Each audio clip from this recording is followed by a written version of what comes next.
Hola, everybody! Yay, we're celebrating Cinco de Mayo here. That's right.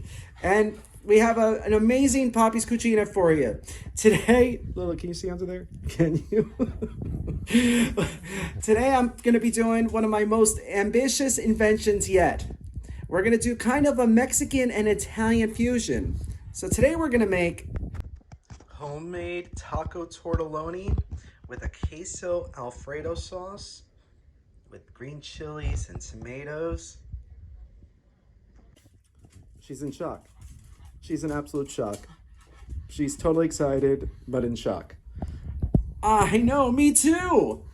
It is so unbelievably amazing and really easy to make. So if you want to see how we made it, just keep watching. Okay, so to start, you want to saute 1 clove of minced garlic with 1 diced onion, a small one, or about ½ cup of diced onion, and a tablespoon of olive oil. You're going to saute this until the onions are translucent. Once your onions are ready, you're going to start adding your ground beef. Generally with taco beef, I use 80-20, but since this is going to be used as a stuffing, I don't want it to be too fatty, so I'm actually using 96-10. You're going to want to keep an eye on this, really move it around a lot because it doesn't have a lot of fat. All right. Now we're going to get this nice and browned. I'm actually using a 96.4. There's no such thing as a 96.10. But yeah, you want to lower the heat. Just get this nice and evenly cooked. If you want to substitute ground chicken, ground turkey, you could even use soy crumbles. If you want to go vegetarian or even like the Impossible beef, that works great too. But yeah, you just want to make sure it gets all nice and browned.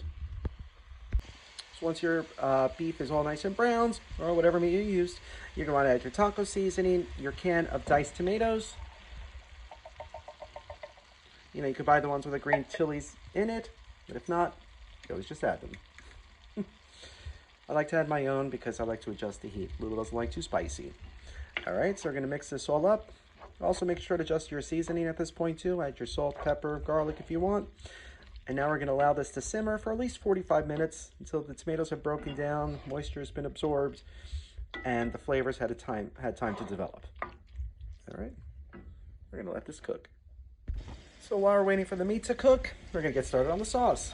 So as of any cream sauce, you always want to start with the bechamel. And to make a good bechamel, you need to start with the roux. So I started by melting 4 tablespoons of butter, to which I'm going to add a 1/4 cup of flour.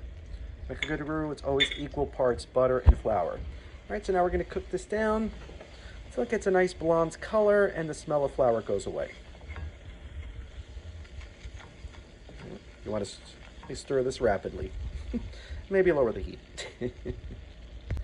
Once your roux is done, it only takes about 2 minutes, you're going to add about 1.5 cups of milk.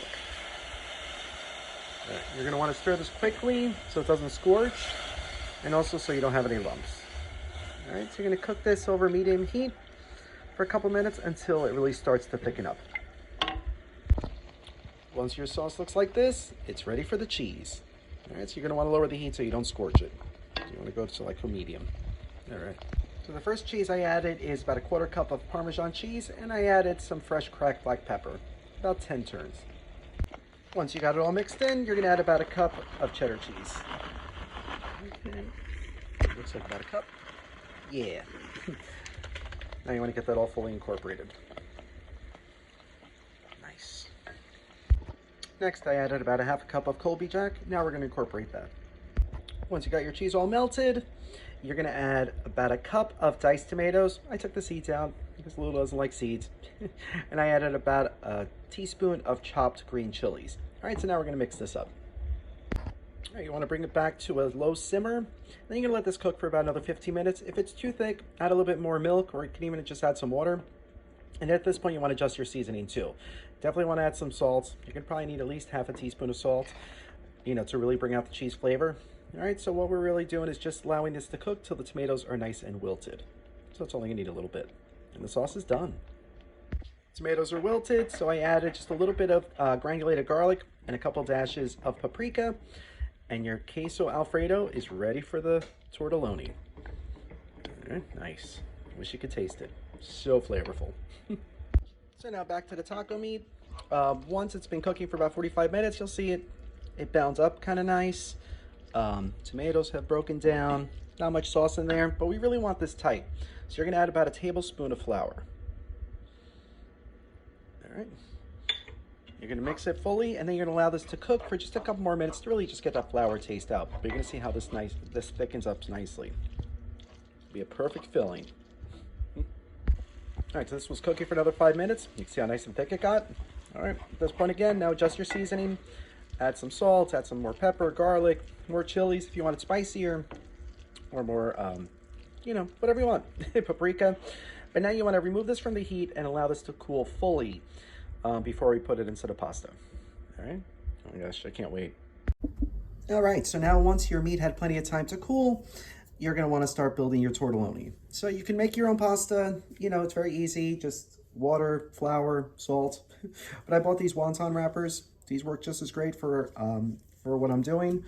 So what we're going to do is we're going to take half a teaspoon of your meat, put it right there in the middle. Okay. Right. Then you're going to moisten your outer edges of the pasta. All right, and then you're going to fold it over until it reaches the ends. Okay. Then you're going to want to try to squeeze some of the air out while you're doing this, and then you're going to crimp the edges.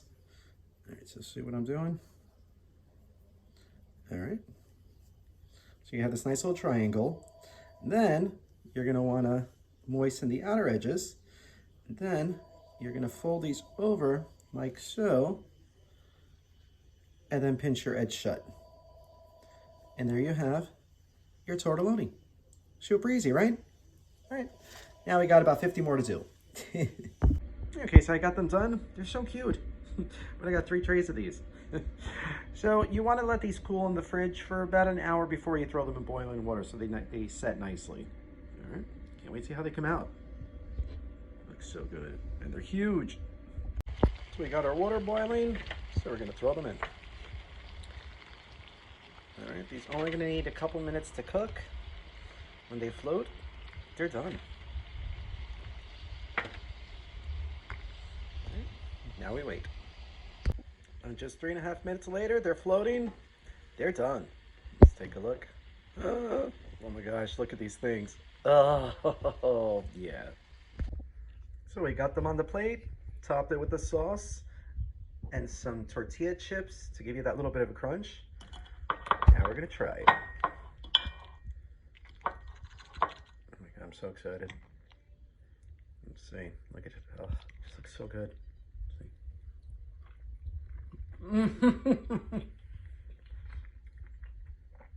Oh my God. These are too good for words.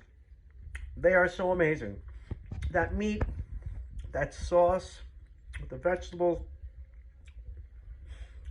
just with the pasta. Oh my God. Do you see this? Do you see it?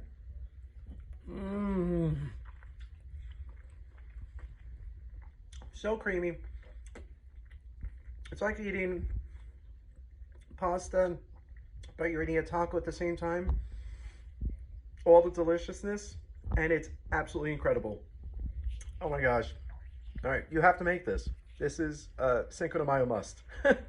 It's absolutely incredible. All right, so if you make this, let us know. Enjoy.